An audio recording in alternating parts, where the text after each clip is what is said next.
Hello friends, আমার আজকের recipe পাট পাতার শুক্তো। এই শুক্তো খেতে কিন্তু হয় অসাধারণ এবং স্বাস্থ্যসম্মত।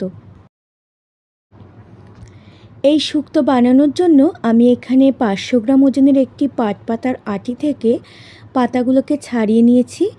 এবার জলে ভালো করে 3-4 বার ধুয়ে নিয়েছি। এবার এই পাট পাতাগুলোকে কুচিয়ে নেব।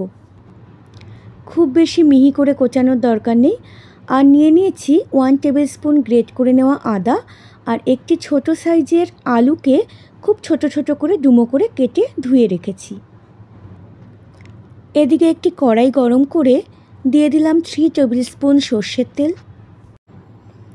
ফোড়নে দিচ্ছি একটি ছিঁড়ে নেওয়া তেজপাতা, 1/4 টিস্পুন রাঁধুনি, 1/3 টিস্পুন মেথি আর 1/3 টিস্পুন সর্ষে।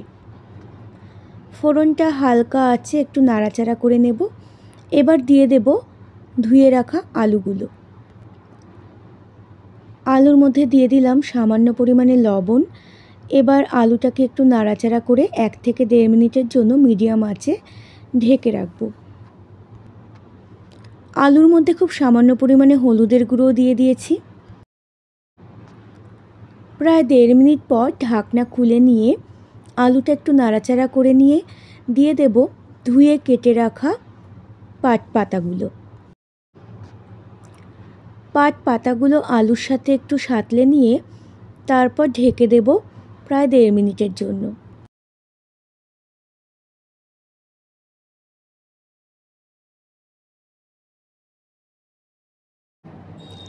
দেড় মিনিট পর ঢাকনা খুলে নিয়ে তারপর দিয়ে দেব আগে থেকে ফোটানো 1 কাপ দুধ।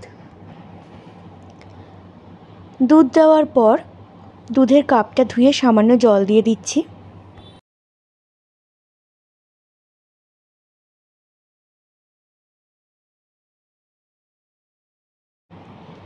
এরপরে দিয়ে দিচ্ছি খুব সামান্য পরিমাণে লবণ, তবে লবণের পরিমাণটা এখানে একটু কম করে দেওয়াই ভালো।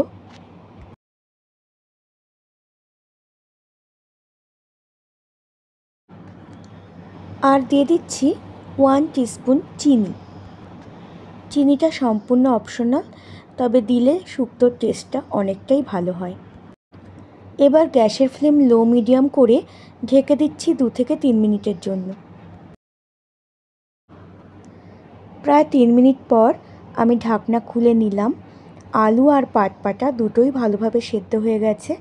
এবার দিয়ে দিচ্ছি আগে থেকে গ্রেট করে রাখা আদা দিয়ে আরও কয়েক সেকেন্ড একটু নাড়াচাড়া করে নিয়ে দিয়ে দিচ্ছি 1 টিস্পুন ঘি। এবার আবারও একটু নাড়াচাড়া করে নিয়ে ঢেকে স্ট্যান্ডিং টাইম দেব 10 মিনিটের জন্য। এই শুক্তোর রেসিপি আপনাদের কেমন লাগলো আমাকে কমেন্ট করে জানাবেন।